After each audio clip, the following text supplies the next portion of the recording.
Morgan Stanley's own 10K filing just exposed the real math behind their 20% European job cuts, and it's uglier than the headline suggests. The number one question on everyone's mind: what does this mean for my job security?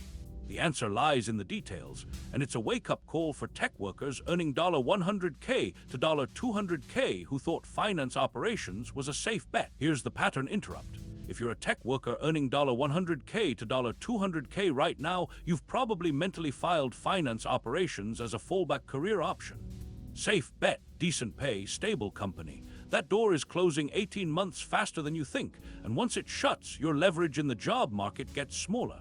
In fact, a typical finance operations professional earning $120K can expect to see their income drop by $20K to $35K annually if they lose their role and have to start over. The wrong belief is simple. AI in banking will create new jobs to replace old ones, just like every other tech wave. That's what happened with ATMs, right? New roles opened up. The banking sector absorbed the shift. But this time, it's different. Morgan Stanley's Q3 2024 earnings call explicitly tied 10,000 person headcount reductions to AI and automation initiatives across operations, compliance, and middle office functions. But here's the key detail: Zero announced equivalent new role creation, not delayed, not planned for next year. Zero. Let's break it down further.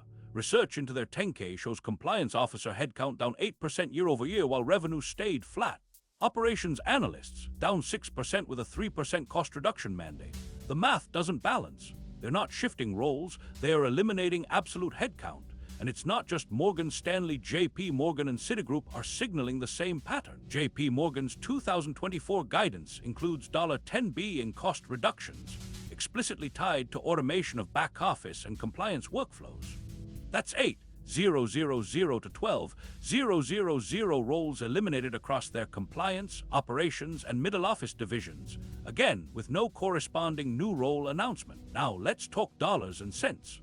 A $120K finance operations professional who loses their role in 2025 faces a 6 to 18-month job search in a visibly shrinking market. Based on recent comparable hires, they're landing at $85K to $100K, a $20K to $35K annual income loss. That's 16% to 29% cut over 5 years of career reset and reduced earning power. That compounds to $100K to $175K in lifetime earnings loss, plus $5K to $25K in retraining costs. And it's not just the financial hit, it's the opportunity cost of being out of the job market for an extended period. Here's the re-hook. What if you could avoid that outcome? What if you could pivot into a new role that's not only secure but also growing? The time to consider that pivot is now, not when the market compresses further. The BLS data shows compliance officer roles peaked in 2023. We're in a contraction phase. Resume writing and certification prep, certified compliance officer, CFA, etc. typically take 3 to 8 months. If you wait until your tech role feels shaky, you're entering a compressed market with no runway. But here's the thing, it's not all doom and gloom. If you're already in a finance operations role earning $95K to $125K, the contrarian move is to lock in your income stability right now. Either negotiate a higher salary while demand still exists, or explore adjacent functions that are expanding: data engineering, AI governance, regulatory technology, rather than contracting. The next 24 months are the window. In fact, a well-timed pivot into data engineering could result in a salary increase of $10K to $20K annually. Let's look at the numbers. According to the BLS, the median salary for a data engineer is $118K compared to $95K for a compliance officer. And the job prospects, the BLS predicts a 14% growth in data engineering roles from 2022 to 2032 compared to a 3% decline in compliance officer roles. The math is clear. 1 finance job lost, 0 comparable jobs created in your income band. That changes the career risk calculation for anyone who thought finance operations was an exit ramp from tech volatility. Now, here's the subpoint that pays off the open loop. What about the role of AI in all this? Isn't AI supposed to create new jobs and increase productivity? The answer is yes, but it's not a one-to-one replacement. AI is increasing productivity, but it's also eliminating certain roles. The key is to be in a role that's complementary to AI, not competitive with it. And that's where the opportunity lies in roles like AI governance, regulatory technology, and data engineering. So what's the takeaway? The time to act is now.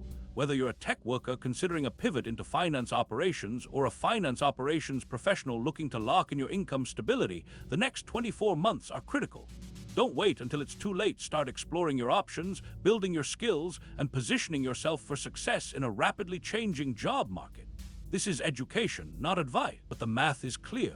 1 finance job lost, 0 comparable jobs created in your income band. That changes the career risk calculation for anyone who thought finance operations was an exit ramp from tech volatility. If you want the full numbers, the exact Morgan Stanley 10K line items, and the retraining timeline breakdown, the deep version is in the companion book, The AI Layoff-Proof Career. Link in the description. In AI, the early reader wins, and if you're ready to take control